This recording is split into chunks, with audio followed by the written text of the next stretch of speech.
Hello, friends. Maybe I should say, dear friends. And here's why.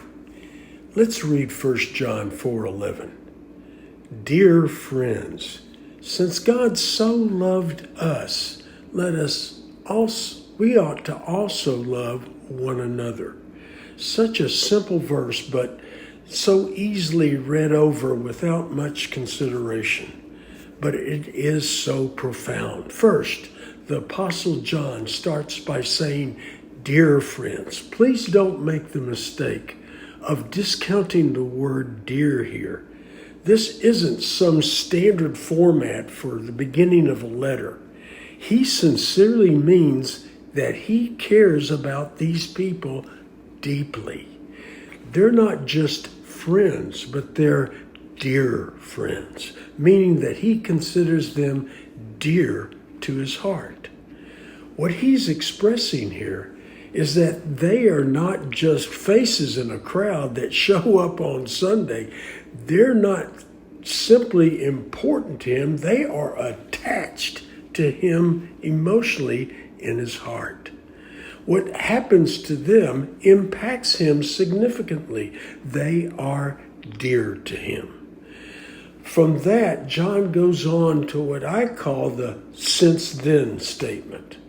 Having established that they are dear friends to him, this dear friend is now pointing to God and saying, since God so loved us, then we also ought to love one another.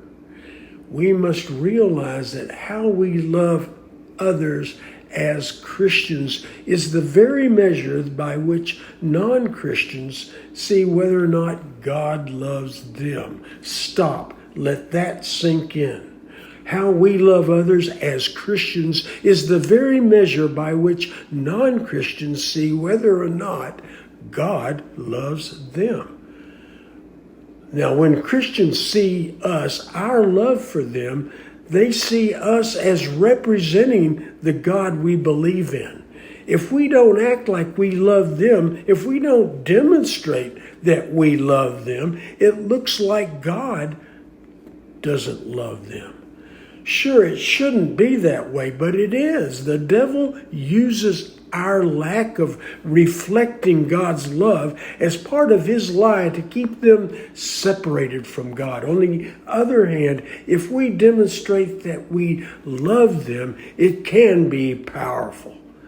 Now, I have to say this, that I've had people respond negatively to my demonstrating God's love for them, but I kept loving them, and sometimes it didn't appear that anything positive came from it. But we never know what goes on in the hearts of people. And I've had situations where many years later, people came back to me and shared how meaningful that was, even though I thought it didn't go anywhere.